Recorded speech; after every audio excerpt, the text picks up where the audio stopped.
Alright, so let's talk emergency funds. So establishing your emergency fund is one of the most fundamental, basic aspects of financial independence. And once you establish that emergency fund, you have such a new level of security when it comes to finances. An unexpected expense comes up, you're laid off from your job, whatever it may be, the emergency fund is there for you to dip into when you need to. This is truthfully one of the most important aspects of financial independence that we can talk about. The emergency fund is this concept that has been around for years, but still very few people actually have a reliable emergency fund. So today we're going to talk all about how to set up an emergency fund. So first and foremost, let's talk about some of the rules when it comes to emergency funds. Now, I know it may seem a little strange to talk about the rules, but when it comes to savings, there are no exceptions.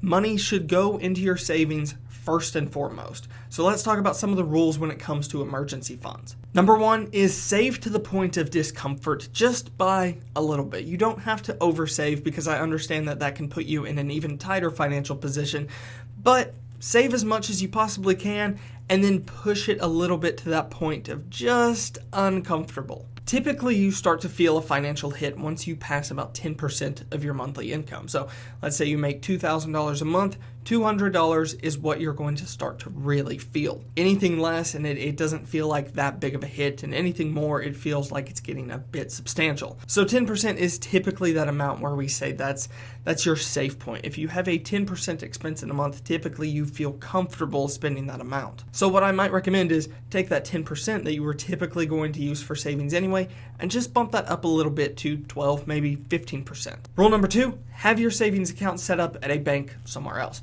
This is one of the most effective ways to make sure that you don't go and touch the savings account money every time you feel that an expense may justify dipping into the emergency fund. What I'm recommending here is have your primary bank with your primary checking account, and then find an entirely separate bank where you can start your savings account. Now, I know this may seem a little weird and it's a little bit harder to transfer money, but hear me out. It's the most effective way to make sure that you're not dipping into your emergency fund every time you feel a minor inconvenience come up. Rule number three talks more about that, and really what we're talking about here is setting up automatic transfers every week to make sure that your emergency fund is consistently building up over time.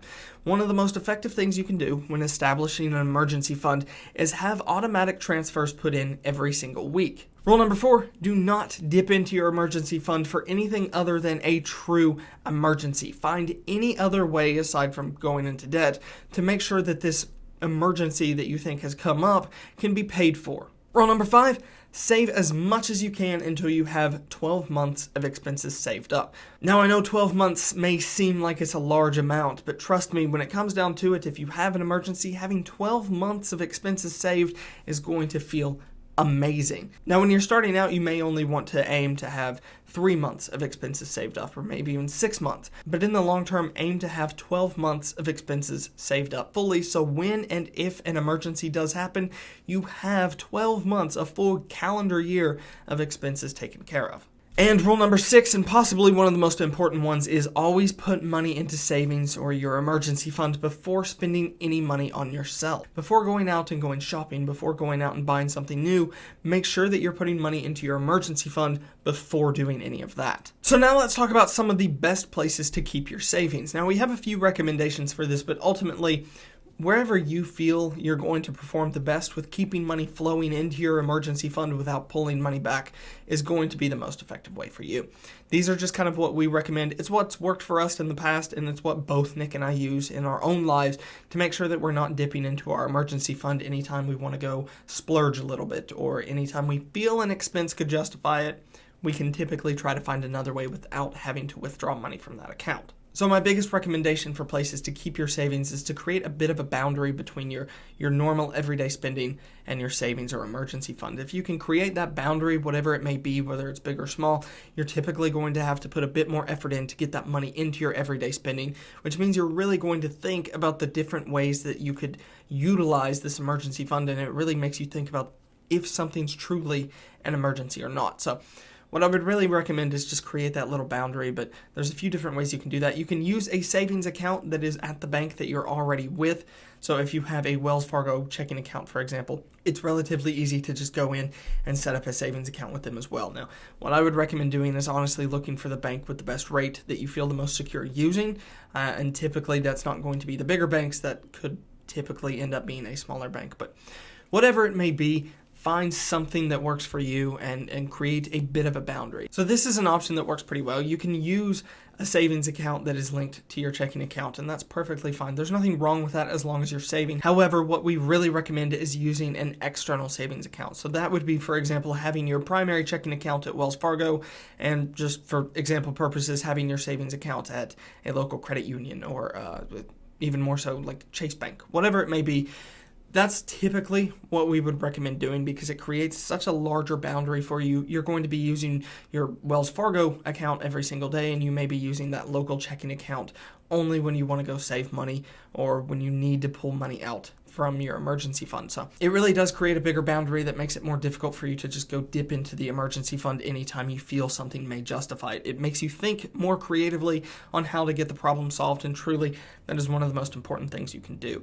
If you're dipping into your emergency fund every few months, you're not really going to build up any substantial amount of emergency fund. And now let's talk a bit about investments. So once you have 6 months to a year of financial expenses saved up, maybe it's time to start thinking about putting that money in different places.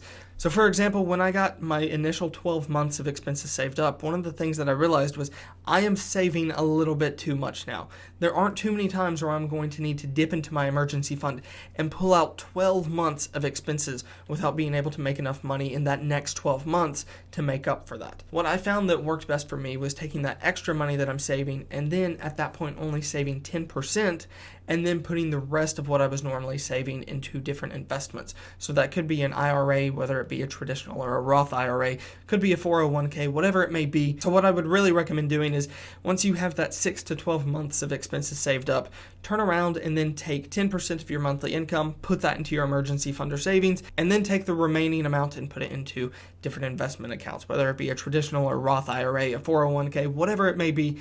Start putting it into different investments that are going to grow at a better percentage rate over time. So we've talked a bit about the amount, but I want to reiterate this again. Don't save anything less than 10%. Well, that's actually not true. If that's all you can save is less than 10%, by all means do it.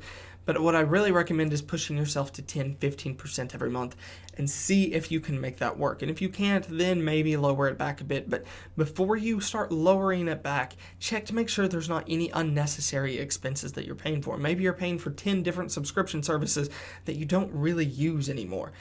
Cut those out. That's one of the easiest things you can do to start saving a little bit of extra cash instantly. So what I recommend doing is pinpointing where you are financially right now and saving the maximum amount that you can save that just pushes you a bit into that uncomfortable zone. In that case, like I said, maybe that's 10%, maybe that's 15%, but try and aim your hardest for 10 to 15% and push it further if you can. Anyway, guys, I hope you enjoyed this video. If you want to learn more about different ways that you can save, maybe talking about different scenarios such as what if you're working on tip wages, or what if you're working with a ton of credit card debt and how much do you save in those situations, go ahead and check out the article below at achievablefinance.com.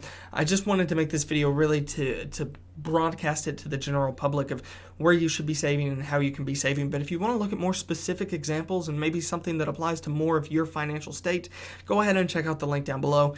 Anyway, guys, thanks for watching this video. I hope you enjoyed. If you did, leave a thumbs up, subscribe to the channel, and turn on notifications for future uploads. I will see you guys next time. Thanks so much for watching.